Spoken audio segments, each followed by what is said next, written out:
Saudi লিগে খেলতে চেয়েও খেলতে পারেননি মেসি চেয়েছেন চুক্তি করতে। সৌদি স্পষ্ট করে জানিয়ে দিয়েছে আর্জেন্টিনার স্বার্থে সৌদিতে খেলা যাবে না। মেসিকে সৌদি লিগে কিনতে চেয়েছে বহুবার, তবে ইন্টার মায়ামিতে যাওয়ার পর নাকি ঘটেছিল এমনটাই, যা ফাঁস করেছে সৌদি সরকারেরই এক সংশ্লিষ্ট কর্মকর্তা। আর শুনুন প্রতিবেদনে। প্যারিস সেন্ট জার্মেই ছেড়ে ইন্টার মায়ামিতে যোগ দেওয়ার পরও গুঞ্জন থামেনি। আর্জেন্টাইন মহাতারকা লিওনেল মেসি নাকি রোনালদোর সৌদি প্রো লিগে যাচ্ছেন।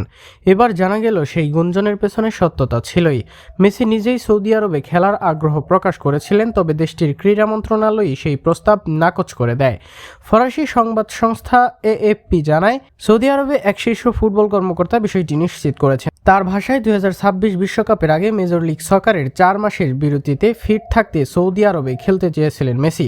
MLS মৌসুমে সাধারণত অক্টোবর থেকে ফেব্রুয়ারি পর্যন্ত বিরতিতে থাকে, আর এই সময়টাতেই মেসির মরুর দেশে খেলতে আগ্রহী ছিলেন।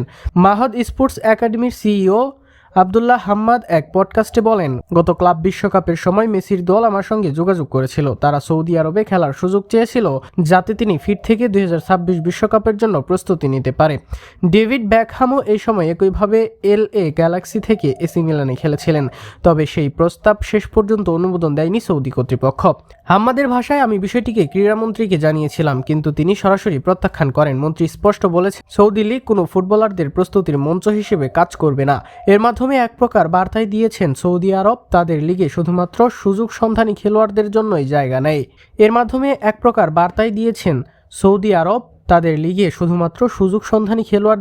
জায়গা নেই। সাদিও মানের মতো তারকাদের নিয়ে সৌদি প্রো লিগ এখন নিজস্ব মর্যাদা গড়ে তুলেছে, যেখানে খেলার মান ও প্রতিযোগিতায় প্রাধান্য পাচ্ছে। মেসির মতো মহাতারকার প্রতি এমন সিদ্ধান্ত সৌদি ফুটবলের আত্মবিশ্বাসী প্রকাশ করে। তারা এখন অন্যদের ছায়া নয়, নিজের আলোয় আলোকিত হতে চায়।